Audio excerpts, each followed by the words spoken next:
Election 2016, what a ride it's been already. Now with Wisconsin in the GOP sight, Senator Ted Cruz ramping up his fight against frontrunner Donald Trump.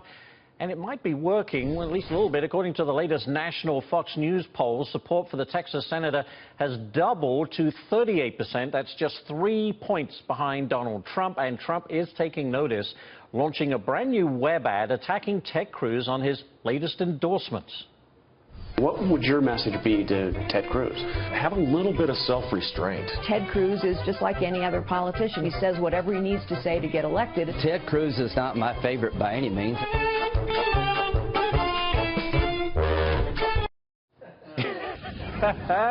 We laugh. Pretty effective, though. I'm joined now by Stephen Miller, Senior Policy Advisor for Donald Trump's presidential campaign. Stephen, thanks so much for joining us. He's very good at these. However, are you responsible for these ads? Because they're very effective. No, I wish I could take credit. I'm not responsible for the advertisements, but there's actually something very significant from a policy standpoint, and as you know, I am the policy advisor, about what Mr. Cruz's endorsements do say. For instance, Lindsey Graham and Jeb Bush have both endorsed Mr. Cruz. Lindsey Graham and Jeb Bush are the poster children for open borders policies in America, and they both think clearly that Ted Cruz is the candidate who will keep our borders open. Ted Cruz also just got the endorsement from the Club for Growth, the group that has pushed the most offshoring trade policies of any group in America.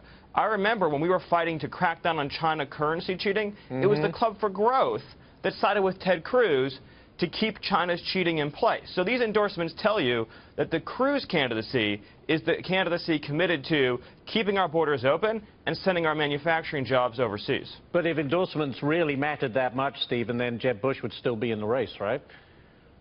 Well, nobody thinks that endorsements are the most important thing this cycle, no. But I do find his endorsements noteworthy. But again, these are Mr. Cruz's policies. I worked in the Senate during the big fight over Obama's trade bill, right, the fast-track executive authority. Ted Cruz was fighting side by side with Obama to pass the fast-track authority.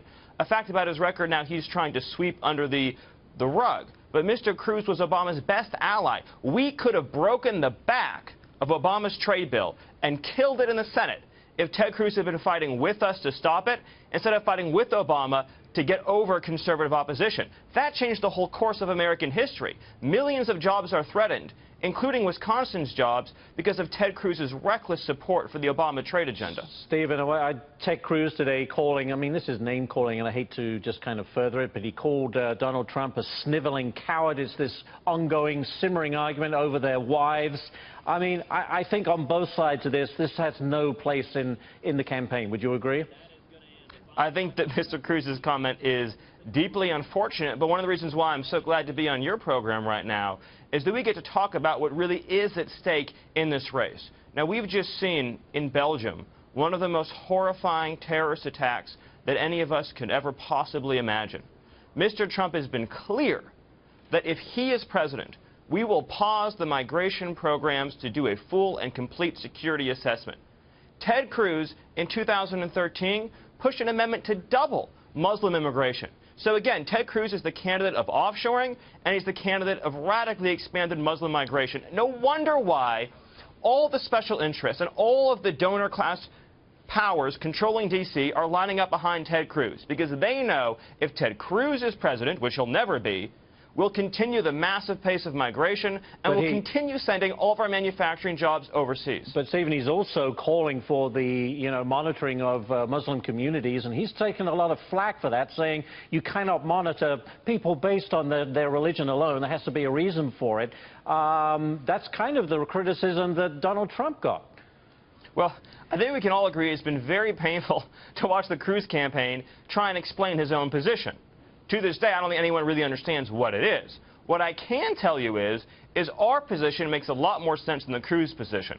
Our position is, let's stop allowing people to come into the country from dangerous and volatile regions until we can make sure that we have our security mechanisms in place. The Cruz policy is, let's continue the rapid pace of migration, and then we'll just have police roaming all around the communities trying to figure out what's going on.